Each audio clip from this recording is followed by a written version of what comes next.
En un siècle, le football est passé d'un sport local à une industrie mondiale.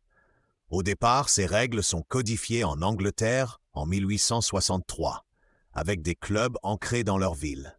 Puis la télévision et le sponsoring ouvrent une nouvelle ère, avec des audiences planétaires. Le grand tournant arrive au début des années 90. En 1992, la Premier League naît avec un contrat télé historique au Royaume-Uni et la Coupe d'Europe des clubs champions devient la Ligue des champions. Les droits télé augmentent fortement, les horaires changent et le jeu se vend en soirée de grande écoute sur tous les continents.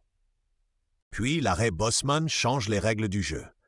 En 1995, la justice européenne autorise les joueurs en fin de contrat à partir librement dans l'Union européenne. Les salaires montent, le rôle des agents grandit et les transferts atteignent des montants inédits. Les maillots et les stades deviennent des supports commerciaux visibles.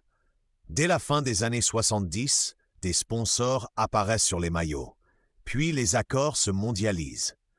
Les prix des maillots augmentent, les collections se renouvellent chaque saison et les noms des stades sont souvent vendus à des marques.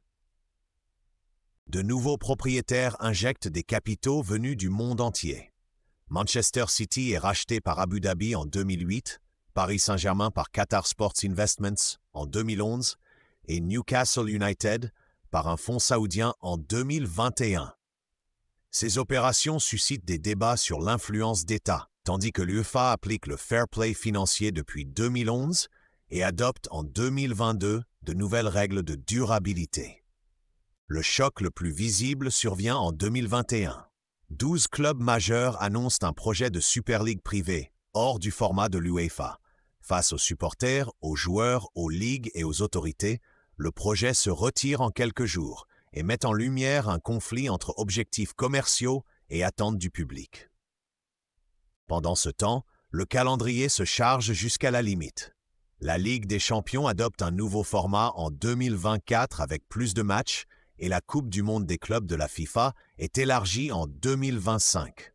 Les syndicats de joueurs, comme la FIFPro, alertent sur la fatigue, les voyages et l'augmentation du risque de blessure.